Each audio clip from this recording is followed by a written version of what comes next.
अस्सलाम वालेकुम students of business statistics second year.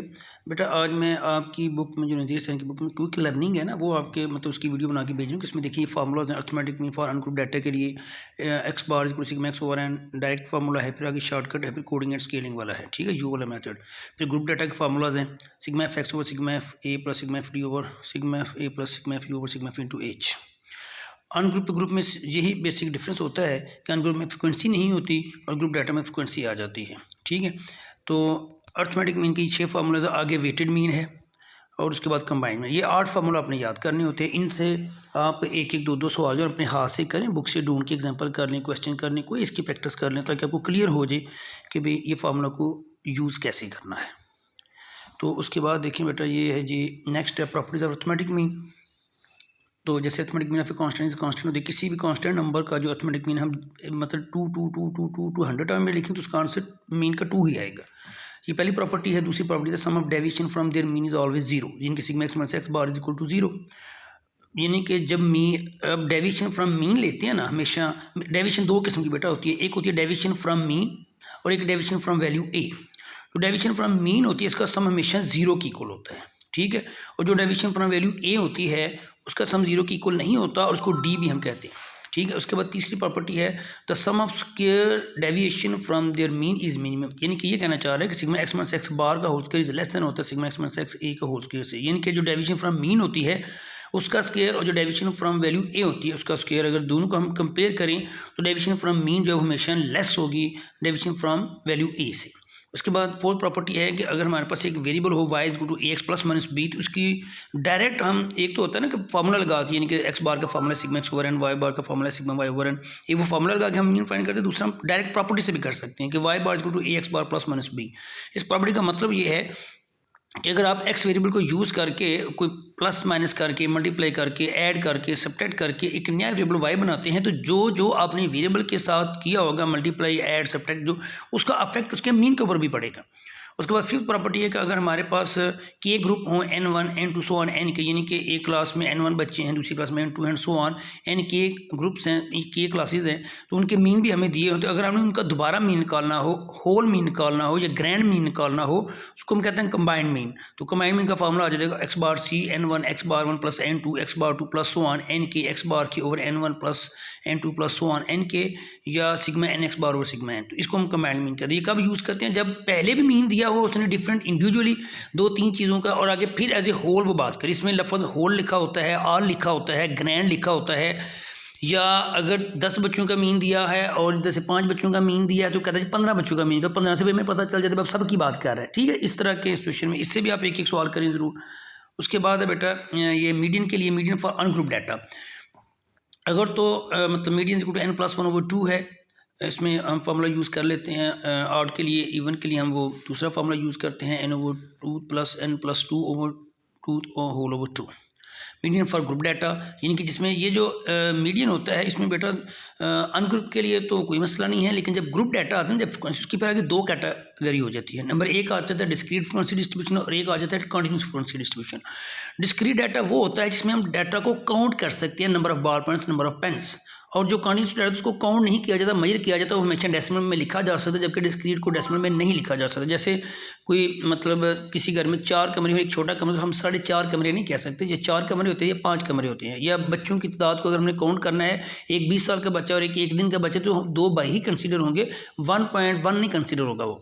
It means कि जिनको हम काउंट कर सकते हैं, नंबर ऑफ चेयर्स है, नंबर ऑफ बॉल पॉइंट्स है, number of students so on, उस वो डाटा डिस्क्रीट होता है। डिस्क्रीट के लिए हम फॉर्मूला लगाएंगे sigma plus 1 over 2 th value, और कंटिन्यूस के लिए हम ये L plus H over N sigma. ये जो एन एन है तो ये ठीक, मतलब ग्रुप डाटा में भी आप एन यूज़ कर सकते हैं, लेकिन यहाँ पे एन की वजह सिग्मा एफ यूज़ करना चाहिए, सिग्मा एफ ओवर 2 माइनस सी।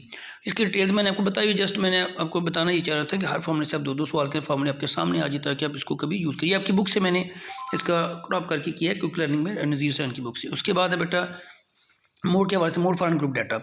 मोस्ट रिपीटेड वैल्यू होती है वो मोड होता है। मोस्ट रिपीटेड वैल्यू क्या है? मोड, ठीक है।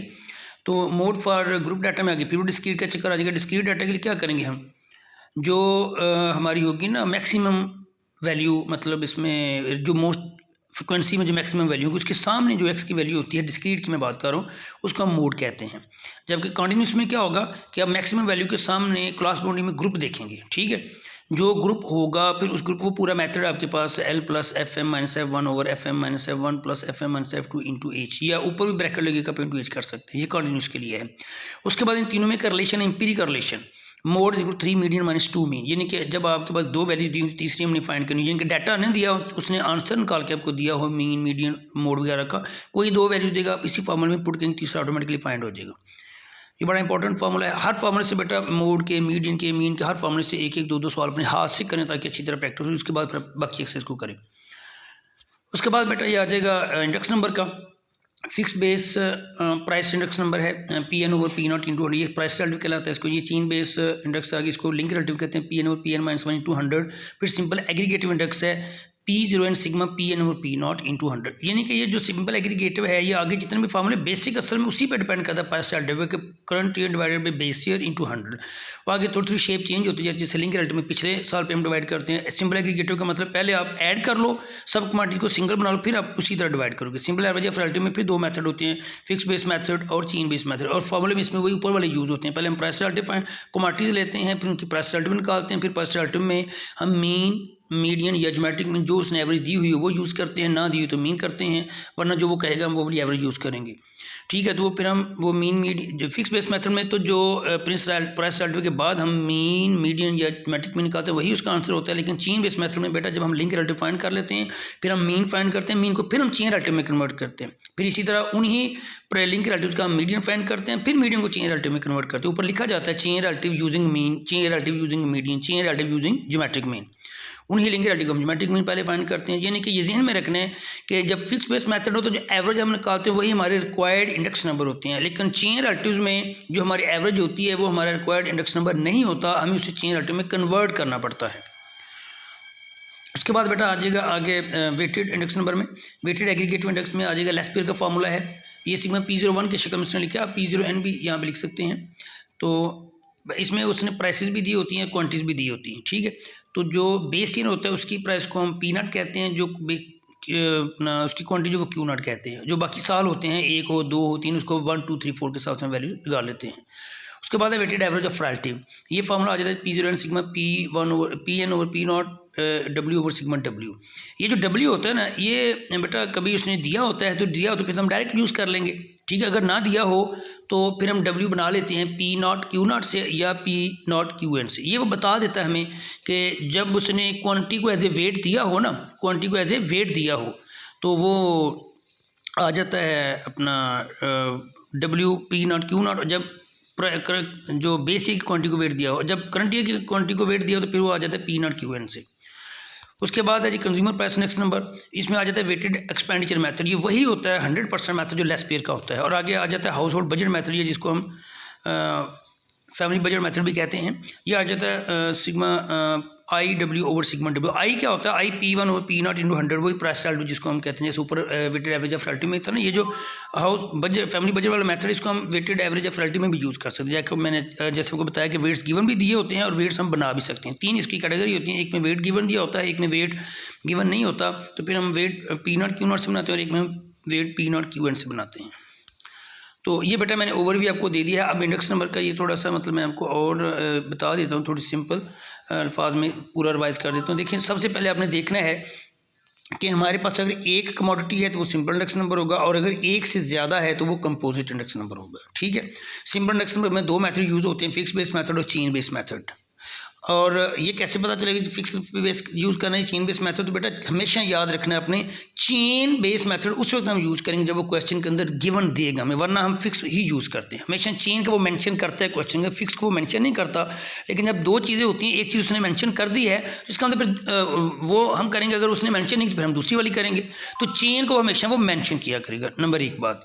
अब उसके बाद है कि जी अगर मोर देन 1 कमोडिटी हो तो फिर कंपोजिट इंडेक्स नंबर आता है। फिर आगे 2 कैटेगरी इसकी, अनवेटेड और वेटेड। हमें कैसे पता चलेगा कि अनवेटेड और या वेटेड है? जब बेटा सिर्फ प्राइसेस दी हुई हों या सिर्फ क्वांटिटीज़ दी हुई तो उसको हम कहते हैं अनवेटेड इंडेक्स नंबर, और अगर प्राइसेस भी दी हुई हैं और क्वांटिटीज़ भी दी हुई हैं तो उसको हम कहते हैं वेटेड इंडेक्स नंबर। अनवेटेड में फिर आगे दो टाइप्स आ जाती हैं, सिंपल एग्रीगेटेड मेथड और सिंपल एवरेज ऑफ रिलेटिव। इसमें भी बड़ी डिस्टिंक्शन होती है कौन सा मेथड लगाएं, सिंपल एग्रीगेटेड मेथड लगाएंगे, सिंपल एवरेज ऑफ रिलेटिव लगाएं। तो बेटा इसमें बड़ी क्लियर कट बात है कि एग्रीगेटिव का जब भी वो फार्मूला कहेगा उसका नाम वो मेंशन करेगा, बेशक वो वेटेड में हो बेशक वो अनवेटेड में हो। तो सिंपल एग्रीगेटिव लफ्ज़ लिखेगा तो हम सिंपल एग्रीगेटिव मेथड यूज़ करेंगे, अदरवाइज हम सिंपल एवरेज ऑफ रिलेटिव करेंगे। सिंपल एवरेज ऑफ रिलेटिव वाले मेथड में फिर आगे दो कैटेगरी आ जाती हैं, फिक्स बेस मेथड और चेन बेस मेथड। तो आपको मैं पहली बात बता चुका हूँ कि चेन हमने वही तभी यूज़ करना होता है जब चेन का वो लफ्ज़ लिखेगा, ठीक है। और इसके अलावा सिंपल एवरेज ऑफ रिलेटिव में सबसे पहले हम उसका मतलब फाइंड करते हैं, अगर फिक्स बेस लगाना है तो प्राइस रिलेटिव फाइंड करेंगे, कमोडिटीज़ के फाइंड के बाद करने के बाद हम उसकी जो है ना एवरेज यूज़ करेंगे जो उसने दी होगी, arithmetic mean, median and geometric mean. जो हम एवरेज निकालेंगे वही हमारे बेसिकली रिक्वायर्ड इंडेक्स नंबर होंगे। लेकिन चेन बेस मेथड में पहले हम लिंक रिलेटिव फाइंड करेंगे, लिंक रिलेटिव फाइंड करने के बाद हम एवरेज फाइंड करेंगे, जैसे कि अरिथमेटिक मीन, मीडियन और ज्योमेट्रिक मीन। फिर हम लिखेंगे chain relative using arithmetic mean, chain relative using median, chain relative using geometric mean. तो इसी तरह अगर प्राइसेस भी दी हुई और क्वांटिटीज भी दी हुई तो वो वेटेड इंडेक्स नंबर आ जाता है। वेटेड में फिर आगे दो कैटेगरी आ जाती है, वेटेड एग्रीगेटिव मेथड और weighted average of relative method. तो इसमें भी एग्रीगेटिव के चार मेथड होते हैं कि लेस्पियर होता है, पार्शियल होता है, फिशर होता है, मार्शल होता है। तो एग्रीगेटिव में नाम मेंशन करेगा तो हम वेटेड एग्रीगेटिव मेथड लगाएंगे, अदरवाइज हम वेटेड एवरेज ऑफ रिलेटिव ही लगाते हैं। जब वो प्राइसेस भी दी हो, क्वांटिटीज भी दी हो और उसने कहा जी find the weighted index number, तो इट मीन्स कि फिर हमने IW वाला फार्मूला लगा लेना करना है, sigma IW over sigma W। अब W देखना है कि अगर W उसने गिवन दिया हो तो हम W को यूज़ करेंगे, अगर W उसने गिवन नहीं दिया, उसने प्राइसेस दिए या क्वांटिटीज दिए तो फिर हम W बना लेंगे P0 और Q0 से या P0 से QN से जो उसने देना है। क्योंकि जो बेस ईयर क्वांटिटीज होती हैं ये Q0 के लिए यूज़ होती हैं, जो करंट ईयर क्वांटिटी वो QN के तौर पर यूज़ होती हैं। तो ये बेटा मैंने आज की जो वीडियो है ये तकरीबन दोनों चैप्टर का मैंने ओवरव्यू आपको दे दिया है, इसको बेटा अच्छा से करें। इसमें जो जितने भी फॉर्मूले दिए हैं, जितने भी ये मेथड आपको मैंने बताए हैं, इनसे एक एक दो दो सवाल अपने हाथ से करें तो आपका होना है। जो पिछला पेपर आपको दिया था उसको भी रिवाइज़ करें, मतलब मेथड बेसिकली आपने सीखना है। तो मेथड से चीज़ें आ जाती हैं, जो आपकी बुक में पीछे शॉर्ट क्वेश्चन हैं वो दें करें, बाकी नज़ीर सैनिक बुक से करें, डेफिनेशन करें उधर से। तो न्यूमेरिकल के ऊपर ज़्यादा जोर दें और ऑब्जेक्टिव इंशाल्लाह। ओके, अल्लाह हाफ़िज़।